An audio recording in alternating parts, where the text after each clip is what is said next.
Hi, I'm Tana Senn, your legislative representative for the 41st District. For this week's video, I wanted to break with tradition by focusing on a single issue. It's an issue that has impacted our nation, our state, as well as me personally, and that issue is gun violence. It seems like every week there's another mass shooting at a mall, a college, or a school, and I can't help but imagine, what if that was my child's school or my child who was shot? The reality is, that is someone's child.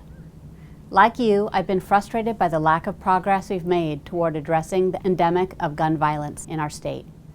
That's why I'm proud to report that last week, the House Judiciary Committee heard several bills addressing gun responsibility, including my own, HB 2372.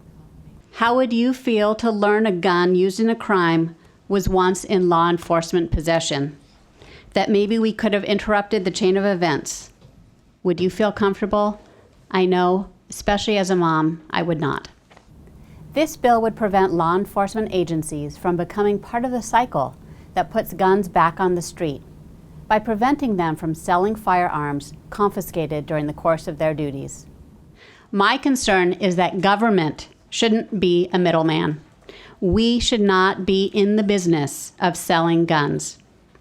Think about the risk we're assuming.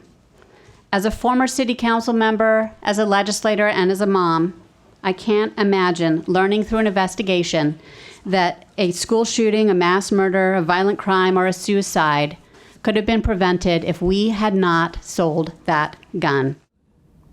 Despite some negative testimony and intimidation tactics employed by those who disagree with us, I was astounded by the courage displayed by victims and advocates during the hearing.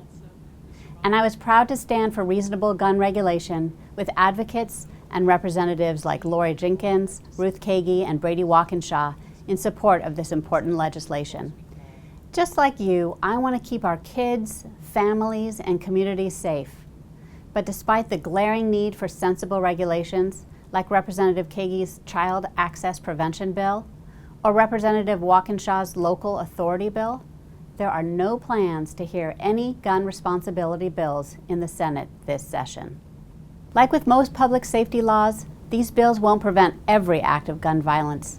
But if it saves one life or prevents one tragedy in our community, it'll be worth it. Thank you to all who came down to support this great legislation.